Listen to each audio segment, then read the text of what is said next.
श्री शिवाय नमस्तुभ्यम। हर हर महादेव।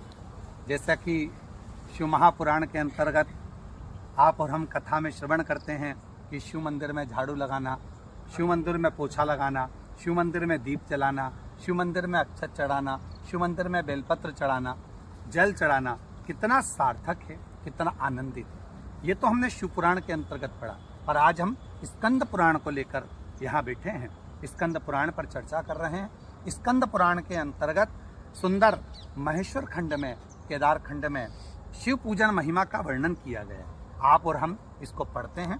लोमस जी कहते हैं, जो मनुष्य शिव मंदिर के आंगन में झाड़ू लगाते हैं वे निश्चय ही भगवान शिव के लोक में पहुंचकर संपूर्ण विश्व के लिए वंदनीय हो जाते हैं। जैसा शिव पुराण के अंतर्गत आप और हम श्रवण करते हैं कि शिवालय के अंतर्गत शिव मंदिर में जब हम झाड़ू लगाते हैं तो हमारे भाग्य में जितना दुख है, तकलीफ है, कष्ट है, वो सब मिटता चले जाता है। वही की वही यहाँ स्कंद पुराण में भी कहा गया, जो मनुष्य शिव मंदिर के आंगन में झाड़ू लगाते हैं वे निश्चय ही भगवान शिव के लोक में पहुंचकर संपूर्ण विश्व के लिए वंदनीय हो जाते हैं। जो भगवान शिव के लिए यहाँ अत्यंत प्रकाशमान दर्पण अर्पण करते हैं, अर्थात शिव मंदिर के अंदर दिया लगाते हैं या उजाला करते हैं, प्रकाश करते हैं, वे आगे चलकर शिवजी के सम्मुख में उपस्थित रहने वाले पार्षद हो जाते हैं। जो लोग देव अधिदेव शूलपाणी शंकर को चंवर भेंट करते हैं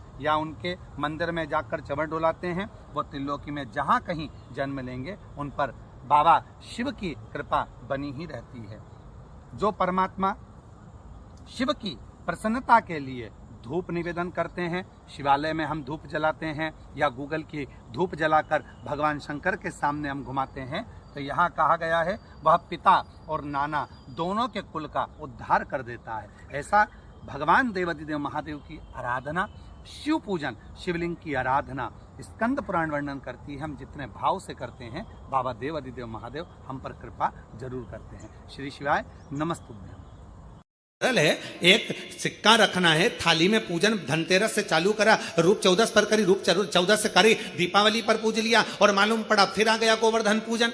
दीपावली का दूसरा दिन, खजाने का दिन, पड़वा का दिन, उस दिन फिर पूजन का विधान। तो हमारा शास्त्र कहता है दूसरे दिन जब पूजन करो, पाटा जैसा कि लगा रहने दो, जैसा कपड़ा बिछा रहने दो, जैसी थाली रखी वैसे रखे रहने दो। और गोवर्धन पूजन वाले दिन भगवान गोवर्धन नाथ जी का नाम लेकर माता लक्ष्मी का स्मरण कर कर फिर 2 दिए लगाना है। 2 दीप, अब की बार तेल का दीप नहीं आएगा, दोनों दिए घी के लगेंगे और दोनों ओर लगेंगे, लक्ष्मी जी के सीधे हाथ पर भी और उल्टे हाथ पर भी। घी का दिया लगा दो, अखंड नहीं लगेगा, थोड़ी देर के लिए लगाना है। और लगाकर उन्हीं दीप को लगाकर माता के पूजन कर लो। गोवर्धन पूजन वाले दिन, पड़वा के दिन जैसी पूजन रोज करी वैसी की वैसी चंदन, रोली, मोली, हल्दी जो भी है वो चढ़ाकर पूजन करो। केवल एक कमल गट्टा, एक हल्दी की गठान और एक कमरबिल का टुकड़ा समर्पित कर कर भाव से, प्रेम से भोग लगाकर आरती कर लो। वही 2 दिए से जो रखे हैं उन्हीं 2 दिए से आरती कर लीजिए और माता को प्रार्थना कर कर अपने घर में रखिए।